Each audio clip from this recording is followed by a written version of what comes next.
मिलेरेपा ने अपनी तांत्रिक विद्या का प्रयोग करके उस घर पर बर्फ के ओलों की बारिश करा दी। लगभग 80 से 85 लोगों की मौत हो गई। तो आखिर में किसी ने उनको बताया कि केवल एक ही इंसान इसमें तुम्हारी मदद कर सकता है, वो है मारपा। तो वो मारपा की खोज में निकल पड़े।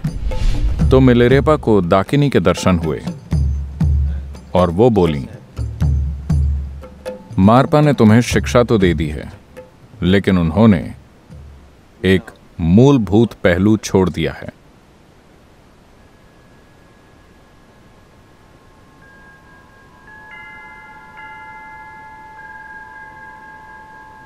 तिब्बत कई चीजों का मिश्रण है, एक संस्कृति, एक आध्यात्मिक प्रक्रिया के रूप में। यहां इस संस्कृति की कुछ महान शख्सियतें आध्यात्मिक प्रक्रिया और तंत्र मंत्र का एक मिश्रण रही हैं। मेरे ख्याल से तिब्बती संस्कृति में मिलेरेपा का एक अलग स्थान है। मिलेरेपा ने कम उम्र में ही अपने पिता को खो दिया। उनके पिता के पास अच्छी खासी जायदाद और मकान थे, मगर उनके मरने के बाद मिलेरेपा के चाचा ने उस जायदाद पर कब्जा कर लिया और उनकी युवा माँ, छोटी बहन और उनके साथ नौकरों की तरह बर्ताव करने लगा। वो तरह तरह से उन्हें अपमानित और प्रताड़ित करता था और उसने सारी जायदाद हड़प ली। इसलिए मिलेरेपा अपने अंदर गुस्से और बदले की भावना लेकर बड़े हुए।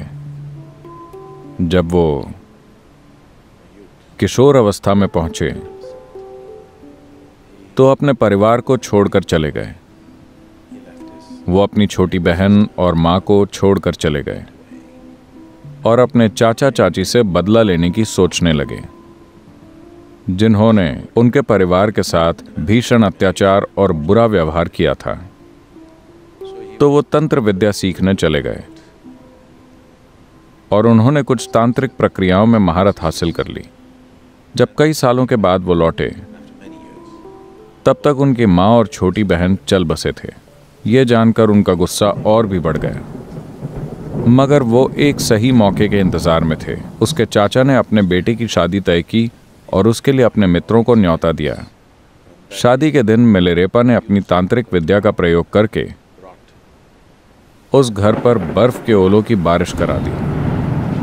कहते हैं कि उसके चाचा चाची के साथ लगभग 80 से 85 लोगों की मौत हो गई। पूरी जगह ओलों के ढेर के नीचे दब गई। हालांकि शुरू में अपना बदला लेकर मिलेरेपा को बहुत खुशी हुई, लेकिन जल्द ही उन्हें इस बात का पछतावा होने लगा। अगर कोई संवेदनशील व्यक्ति किसी चीज का दुरुपयोग करता है तो यह उसे अंदर से तंग करेगा। उस प्रक्रिया को जारी रखने के लिए आपके अंदर एक घटियापन होना चाहिए, वरना आप ऐसा नहीं कर पाएंगे, क्योंकि जीवन की प्रकृति ही ऐसी है कि अगर मौलिक रूप से दुरुपयोग हुआ है, ऐसा ज़मीर के जागने या फिर नैतिक कारणों से नहीं होता, बल्कि कहीं गहराई में भीतर कुछ हिल जाता है। तो इसी तरह ये करने के बाद से मिलेरेपा के भीतर कहीं गहराई में कुछ अशांत हो गया। तो उन्होंने तय किया कि उन्हें खुद को इस सब से मुक्त करना होगा। उन्होंने सोचा कि उन्होंने जीवन का दुरुपयोग किया है, बहुत बुनियादी तरीके से। कारण चाहे जो भी रहा हो, उन्होंने जीवन की बुनियादी प्रक्रिया का दुरुपयोग किया है। तो वो आध्यात्मिक प्रक्रिया में लगना चाहते थे। वो कोई ऐसी चीज करना चाहते थे जिससे वो इसी जन्म में अपने कर्म से मुक्त हो जाएं। तो वो गुरु की तलाश में निकल पड़े और वो कई लोगों के पास गए और सभी ने ईमानदारी से ये स्वीकार किया कि वो इसी जन्म में आत्मबोध प्राप्त करने का तरीका नहीं जानते। उन्होंने कहा, हम तुमको कोई ऐसी चीज सिखा सकते हैं जिससे तुम्हारा विकास होगा।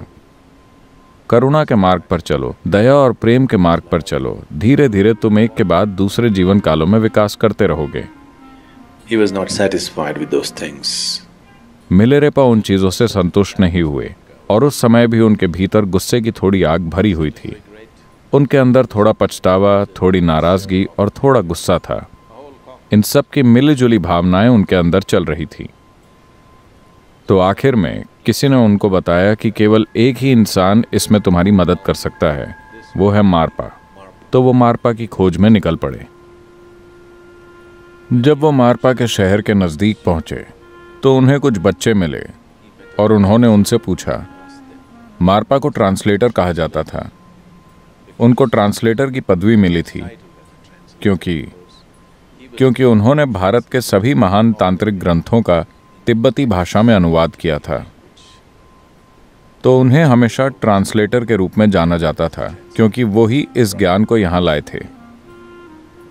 मारपा के बारे में खास बात ये थी कि वो 3 बार भारत की यात्रा कर चुके थे और वहाँ कुछ गुरुओं से मिले थे और उनसे शिक्षा प्राप्त की थी, विधियाँ सीखी थीं और ग्रंथ प्राप्त किए थे और फिर तिब्बती भाषा में उनका अनुवाद किया था।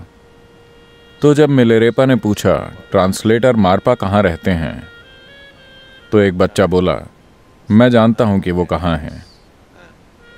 और वो उन्हें खेत में ले गया जहां मारपा खेत जोत रहे थे।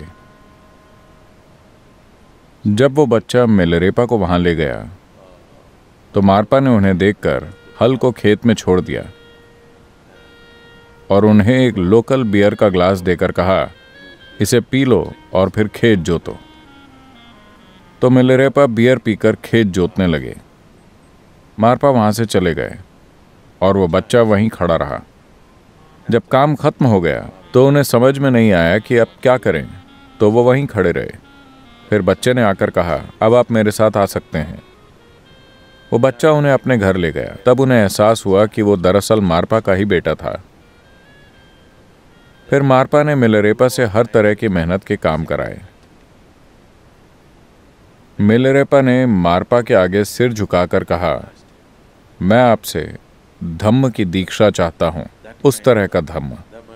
धम्म का मतलब है एक विधि या प्रक्रिया जो मुझे इसी जीवन में आत्मज्ञान और मुक्ति दिलाए। मैं अगले जन्म में नहीं जाना चाहता और कृपया मुझे भोजन और रहने की जगह देने की भी कृपा कीजिए। तो मारपा ने कहा, तुम तय करो। अगर तुम चाहो तो मैं तुम्हें भोजन और रहने की जगह दे सकता हूँ। धम्म कहीं और ढूंढो, धम्म के लिए कहीं और जाओ, या फिर मैं तुमको धम्म दे सकता हूँ, तुम रहने खाने का इंतजाम कहीं और करो। यही 2 विकल्प है। तो मिलेरेपा ने कहा, ठीक है, मुझे आपका धम्म चाहिए, मैं अपने रहने खाने का इंतजाम खुद कर लूंगा। तो मिलेरेपा बाहर भिक्षा मांगने चले गए। वो बहुत जोशीले थे और जो भी करते थे उसे कुछ ज्यादा ही कर डालते थे। तो वो भिक्षा मांगने काफी दूर तक निकल गए और गेहूं के कई बोरे इकट्ठा कर लाए। उन्होंने साल भर का गेहूं जमा कर लिया ताकि वो आराम से बैठकर धम्म सीख सकें।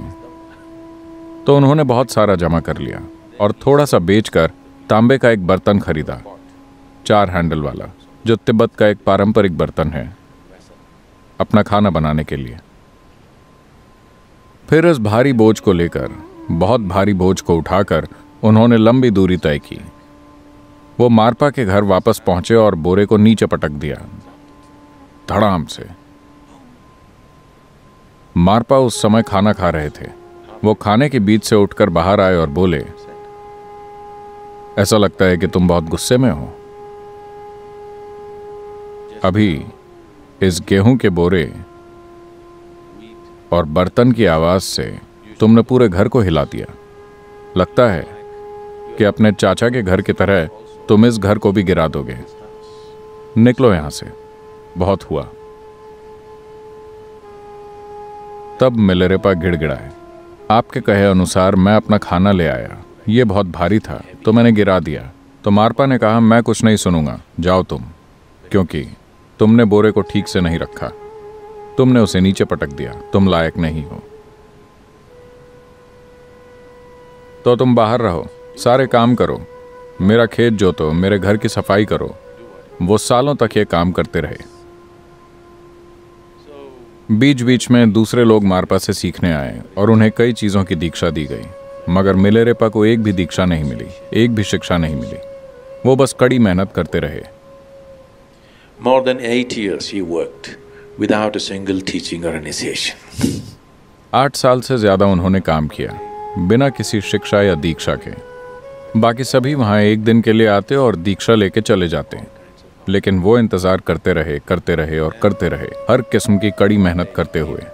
एक दिन वो चुपके से अंदर आकर ऐसे एक सत्संग में बैठ गए जहां उन्हें बैठने की अनुमति नहीं थी।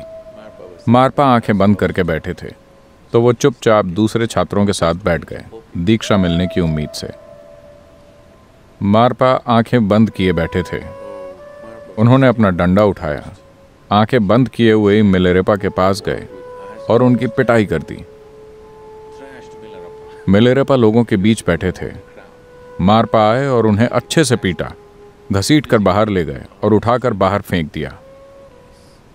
ऐसा बार बार होने लगा। मिलेरेपा थोड़ा इंतजार करते और फिर जैसे ही कोई दूसरी दीक्षा होने वाली होती, वो चुपके से जाकर इस उम्मीद में वहां बैठ जाते कि इस बार उन्हें दीक्षा मिल जाएगी। इस तरह 13 साल से ज्यादा बीत गए, लेकिन उन्हें कुछ भी नहीं मिला। तब एक दिन उन्होंने मारपा की पत्नी से याचना की, जो मिलेरेपा से सहानुभूति रखती थी और उनकी मां की तरह थी। वो गिड़गिड़ाए, कृपया आप मारपा से कहिए कि वो मुझे कोई दीक्षा दें, बस एक शिक्षा, एक छोटा सा ध्यान। मैं कुछ भी नहीं जानता, इतने सालों से मैं यहां ऐसे ही बैठा हूं। तो उन्होंने मारपा से इस बारे में बात की।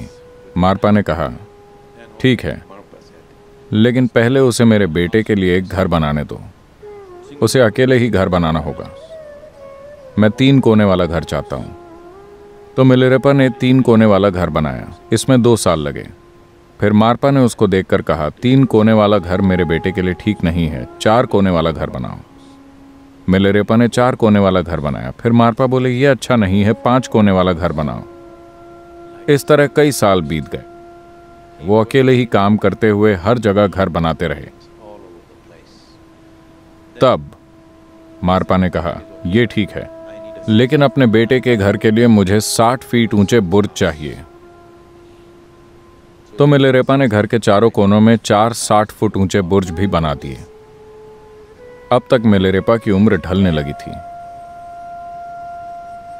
फिर एक दिन वो मारपा की पत्नी के पैरों पर गिरकर गिड़गिड़ाने लगे, आप कुछ कीजिए, मेरी जिंदगी बीतती जा रही है, मुझे अभी तक एक भी शिक्षा नहीं मिली है, ये क्या है?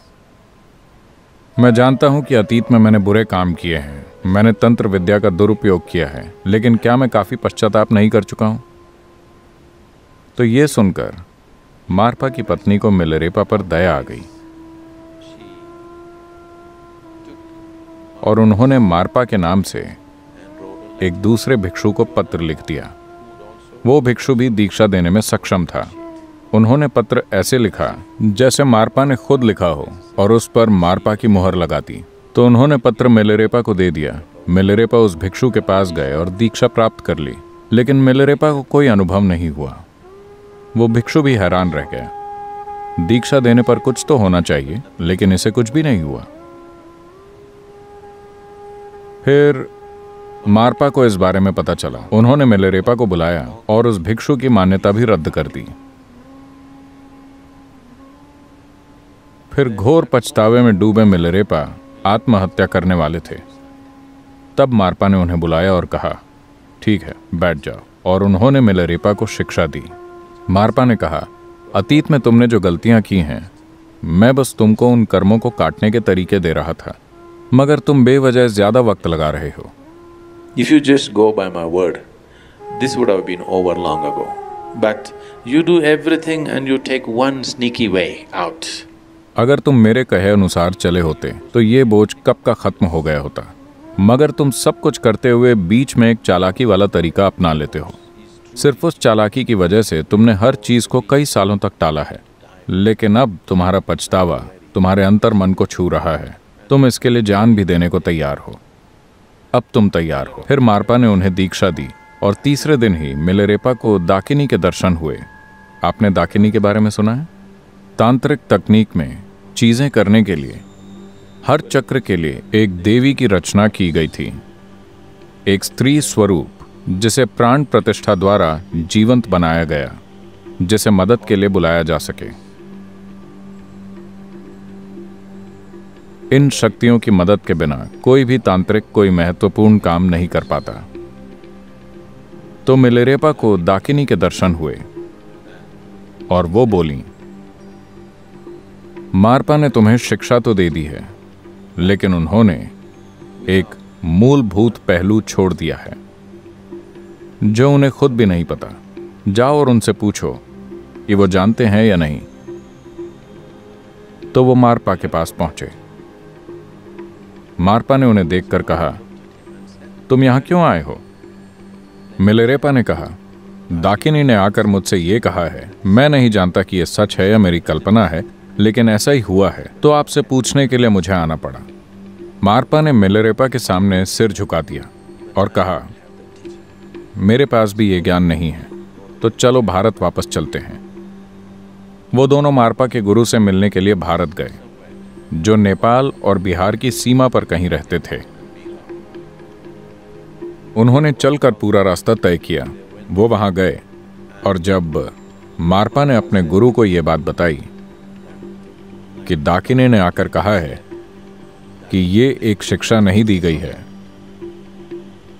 गुरु ने उनकी ओर देखकर कहा, यह तुम्हारा नहीं है, ऐसा तुम्हारे साथ नहीं हो सकता। तुम्हें यह बात कैसे पता चली? तब मारपा ने बताया, यह मेरे साथ नहीं बल्कि मेरे एक शिष्य के साथ हुआ है। तब गुरु तिब्बत की ओर मुड़े और अपना सिर झुका दिया। उन्होंने कहा, आखिरकार उत्तर के अंधकार में एक छोटा सा प्रकाश चमका है।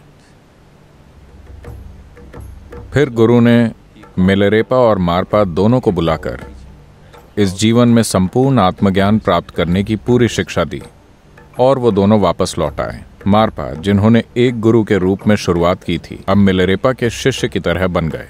मिलेरेपा तिब्बती संस्कृति में एक चमकता हुआ प्रकाश बन गए।